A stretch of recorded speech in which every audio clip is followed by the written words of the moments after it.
बचपन में हम बड़ा सुनते थे, बच्चा हमारी शरण में आओ। हम स्कूल में खेला करते थे तो बॉस बन जाते थे और कहते थे तुम हमारी शरण में आओ। टीवी पे, रेडियो पे, बड़ी सारी पिक्चरों में, बड़ी सारी जगह हमने सुना, बाबा की शरण आओ, वो उसकी शरण चला गया, जब तक तुम मेरी शरण नहीं आओगे।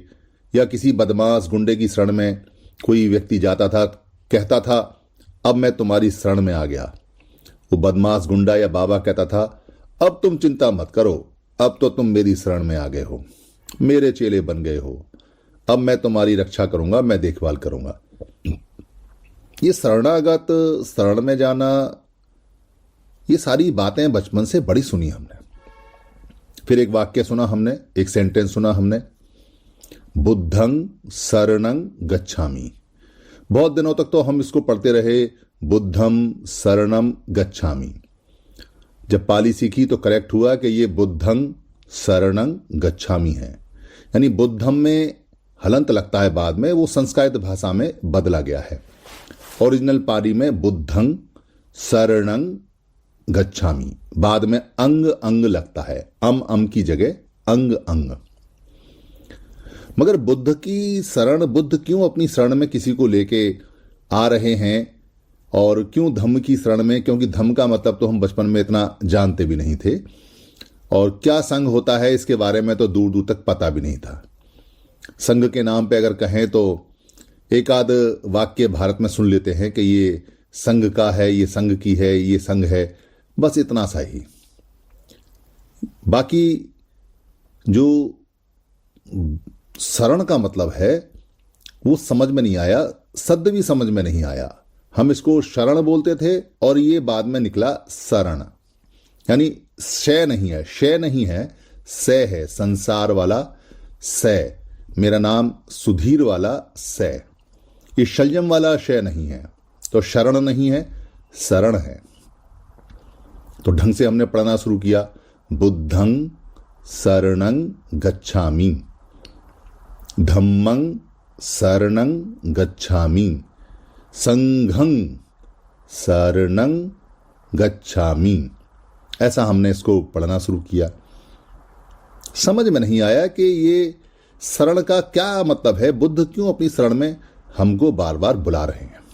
क्योंकि हमारे दिमाग में तो बचपन से एक ही बात थी कि शरण का मतलब है कि किसी के पैरों में जाके लेट जाओ और वो तुम्हारे सर के ऊपर या तुम्हारे ऊपर एक आशीर्वाद का हाथ रख दे, हो गई शरण। यानी हमने तुम्हारी अधीनता, हमने तुम्हारा जो दादागिरी है या हमने तुम्हारा जो ऊपर का लेवल है उसको स्वीकार कर लिया, अब हम शरण में आ गए, तुम्हारे नीचे लेट गए। बहुत सारे हमने अखबारों में खबर भी सुनी, बहुत सारी जो चेलियां हैं, जो लड़कियां हैं, औरतें हैं, वो किसी बाबा की शरण में जाके अपना सब कुछ लुट पिट के आ जाती हैं। तो शरण का इससे ज़्यादा निगेटिव, इससे ज़्यादा खराब हालत में देखते हुए बुद्ध की शरण और बाकी जो ये शरण हमने सुनते आ रहे हैं, इनमें बड़ा जमीन आसमान का अंतर लगा। बहुत दिनों तक तो हम यही समझते रहे कि ये शरण और वो शरण एक सी होगी। बाद में जाके पता चला अरे बुद्ध की शरण तो बहुत ऊंची और पॉजिटिव और अच्छी है, और वहीं जो शरण इतनी फेमस हुई थी, उस शरण से ही बाद में लोगों ने अपने चेले चपाटों को शरणागत करना या अपना गुलाम बनाना या अपना चेला बनाना या अपना शिष्य बनाना या ये कहना कि तुम हमारी शरण में आ जाओ, शुरुआत की इसकी, आरंभ किया इसका। यानी शरण जो शब्द है वो बुद्ध के अलावा कहीं नहीं आता। तो क्या मतलब है बुद्धं शरणं गच्छामि? बुद्ध किसी को ये नहीं कह रहे हैं कि तुम मेरे पैरों में आके लेट जाओ, दंडवत प्रणाम करो और मैं मठाधीश बनता हुआ, संघाधीश बनता हुआ आपके सर के ऊपर हाथ रखूंगा। ऐसा नहीं है। बुद्ध ने हमेशा कहा ऐहि पस्सिको, आओ और देखो। किसको? धम्म को देखो, धम्म को चखो। तो बुद्ध की शरण का मतलब किसी व्यक्ति की शरण नहीं है, यानी बुद्ध कोई व्यक्ति नहीं है। क्या है बुद्ध? जैसे कोई छोटा बच्चा जब खेत में हल चलाता है, जैसे बुद्ध ने अपने, सिद्धार्थ गौतम ने अपने खेत में हल चलाया, 11 साल की आयु में, 12 साल की आयु में, और सारे खेत के काम किए। मगर एक जिज्ञासा थी कि ये कैसे दुख आता है, कैसे जाता है, कैसे व्यक्ति बूढ़ा होता है, कैसे जवान होता है, कैसे बच्चा इतना जो हंसमुख होता है वो कैसे बड़ा होकर कठोर हो जाता है, कैसे उसका व्यवहार बदलता है, कैसे वो बदलता है, चेहरे पे कैसे उसके कठोरता आ जाती है, कैसे जो निर्मलता है, निमलता है वो चली जाती है। ये प्रश्न बड़े परेशान करते थे बुद्ध को। अगर आप सोचोगे तो आपको भी परेशान करेंगे कि जब आप बच्चे थे तो कितने अच्छे थे और कैसा मन था आपका, बिल्कुल शुद्ध, एकदम पानी की तरह, बिल्कुल ट्रांसपेरेंट, हीरे की तरह चमकता हुआ, और अभी तो आपके मन में कपट ही कपट है, चेहरे पर भी आ गया है, चेहरा भी खराब हो गया है, शरीर तो खराब रहता ही है। तो ये प्रश्न बुद्ध के दिमाग में चलते थे, सिद्धार्थ गौतम के। बुद्ध तो बाद में बने हैं।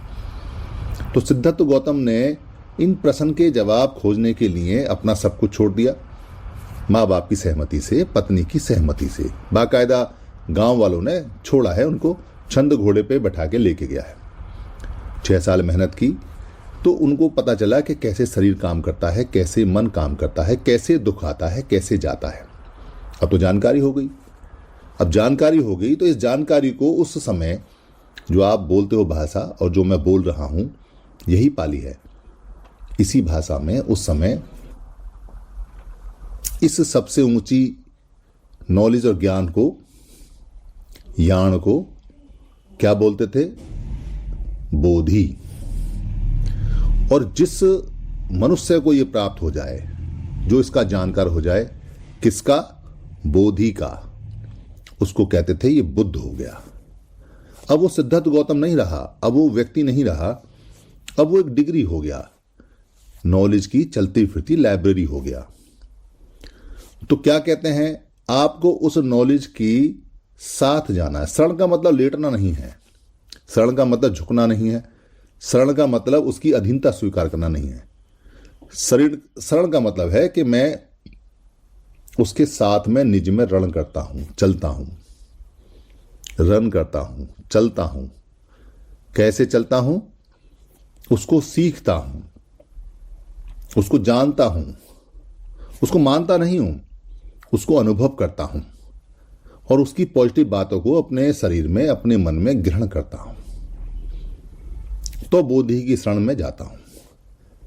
खाली कोई सिद्धार्थ गौतम के साथ चलता रहे, बुद्ध के साथ चलता रहे, सीखे कुछ ना और उल्टे काम करता रहे, तो वो बोधि की शरण में नहीं गया, बुद्ध की शरण में नहीं गया, वो तो किसी और के शरणागत हो गया, अपने ही मन के अधीन है वो तो।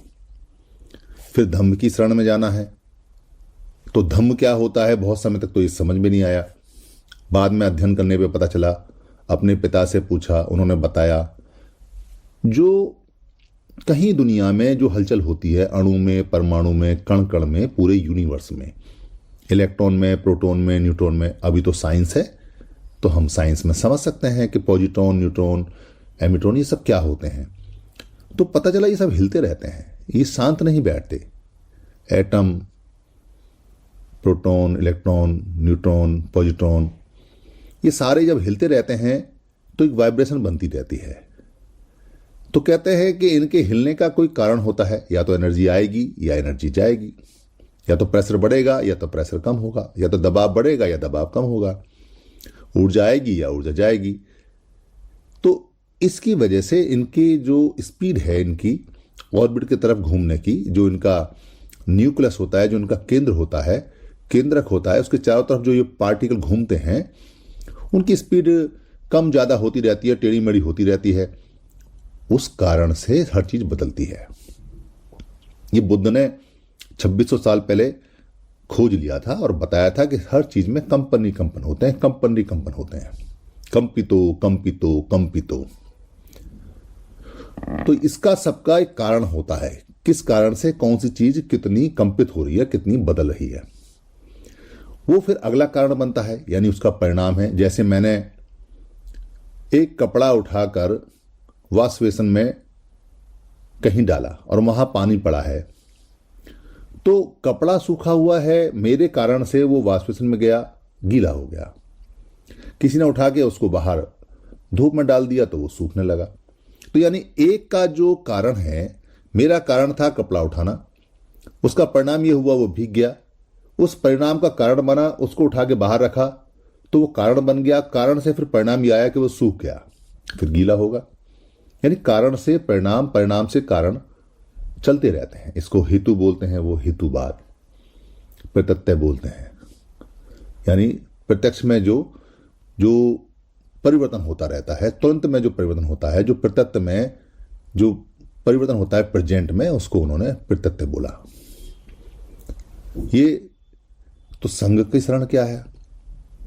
संघ मतलब जहां अच्छे नॉलेज वाले लोग एक साथ सीख रहे हैं और रह रहे हैं, उसके साथ रहो ना, तो आधी जानकारी तो आपको वैसे ही हो जाएगी। क्योंकि अच्छा साथ किसी का मिल जाए तो अच्छी जानकारी होती है, और अगर खराब साथ मिल जाए तो खराब जानकारी होती है। तो संघं शरणं गच्छामि, तो संघ की शरण में जाने के लिए बताया है। तो ये 3 सेंटेंसेस पूरी दुनिया में बहुत चलते हैं, मगर समझ में बड़े कम आते हैं। ऐसा लगता है जैसे बुद्ध के आगे लेटना है, क्योंकि ऐसा ही बना दिया। और धम्म और संघ का, यानी धम्मं का और संघं का तो पता ही नहीं दूर दूर तक। बुद्ध का धम्म और धम्म का संघ, बुद्धं धम्मं शरणं, कोई 1000 बार भी बोलता है तो भी कई बार समझ में नहीं आता। बस पीछे से चला रहा है तो आगे से बोल दिया, उससे बात तो बनी नहीं। मैं खुद अटका रहा इसमें कि ये बुद्ध की शरण क्यों होती है और कैसे होती है। इसलिए मैंने सोचा कि आपको भी थोड़ा सा बता दें, क्योंकि पॉडकास्ट है। आप भी अगर आपको अच्छा लगे तो आप भी आगे किसी को भेज देना, बता देना, या पॉडकास्ट बना देना, या बोल देना, या वीडियो बना देना, या लिख देना। बुद्ध की शरण में जाना मतलब हाईएस्ट इंफॉर्मेशन, जो सबसे उच्चतम ज्ञान है, उसको सीखना। धम्म की शरण में जाना मतलब प्राकृतिक नियमों को सीखना, उनको देखना, उनको जानना, उनको अनुभव करना।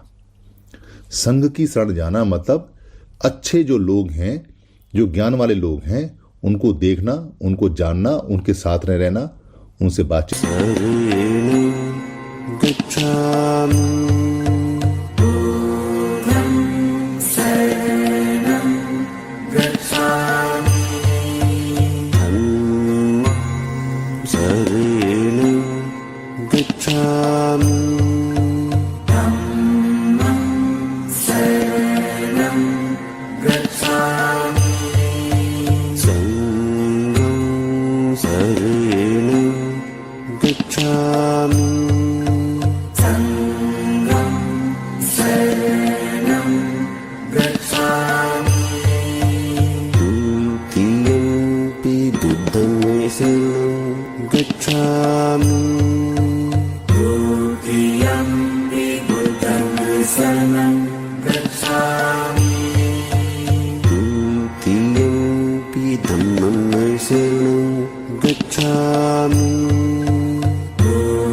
Sangam Sangam